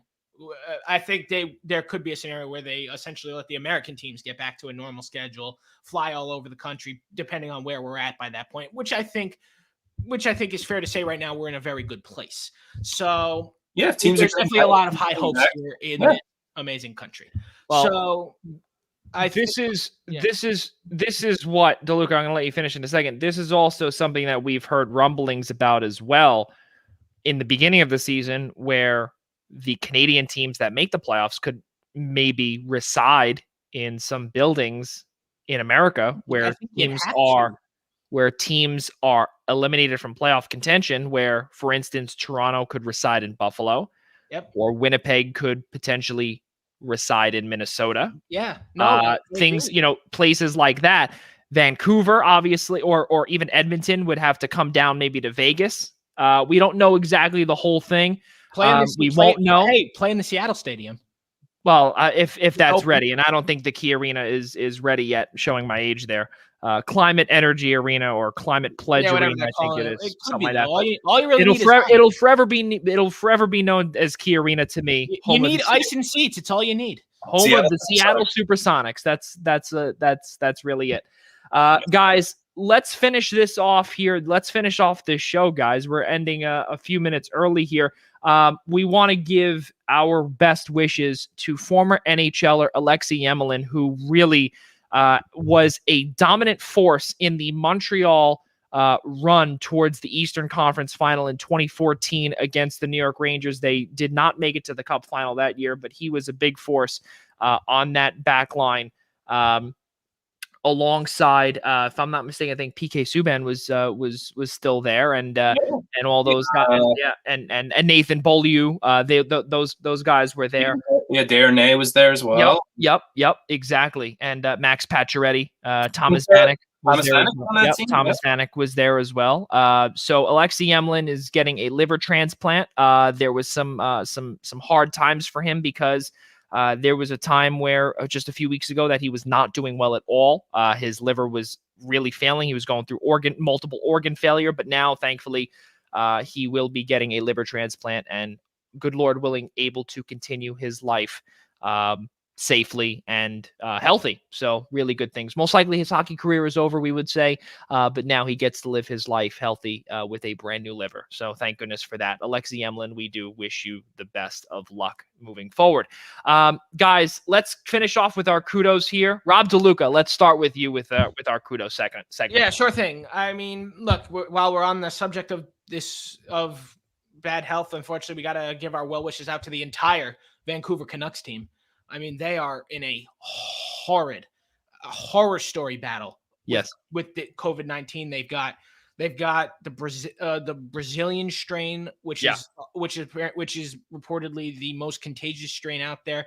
5 players needed to have doctors come to their house to give them IVs. It's a very, very scary and sticky situation right now in Vancouver. I hope that everyone recovers, gets back healthy, everyone is safe, and hopefully the Vancouver season is not over. Unfortunately, that is probably still on the table. The NHL is optimistic that they could return late next week.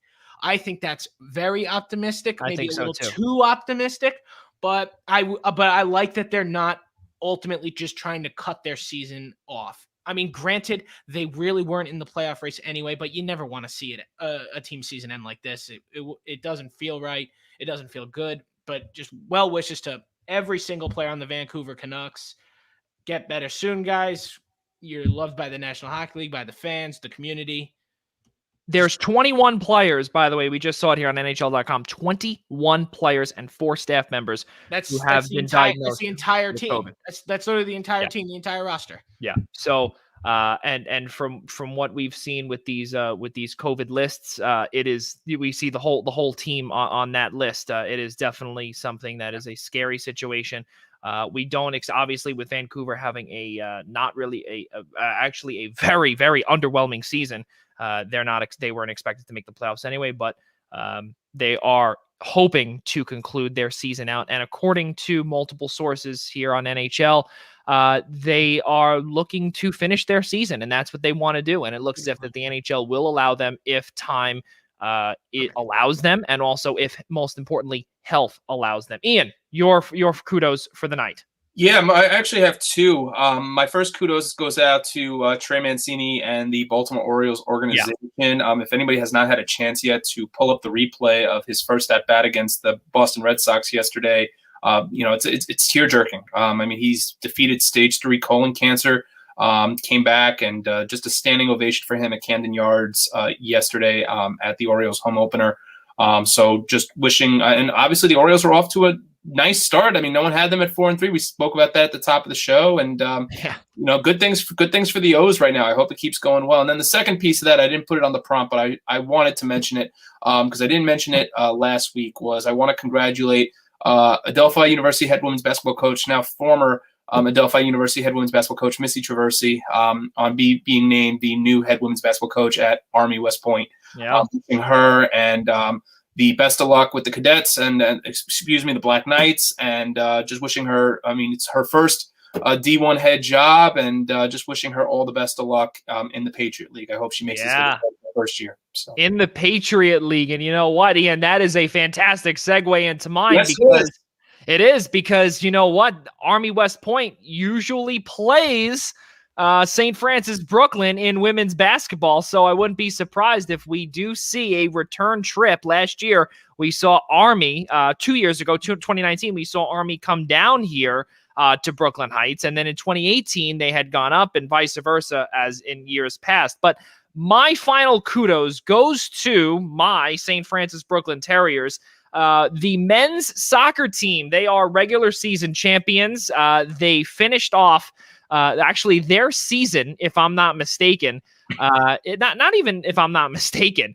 It's concludes on Monday, and then on Friday night, or actually rather Friday afternoon, they will play a to be determined team. Most likely will be LIU. We don't know yet who it will be, but the winner of that will be going to North Carolina. And if St. Francis Brooklyn wins, I'll be down in North Carolina with the boys. So a fantastic season led by Elmeda Yusufi, fantastic Moroccan player and a speedster.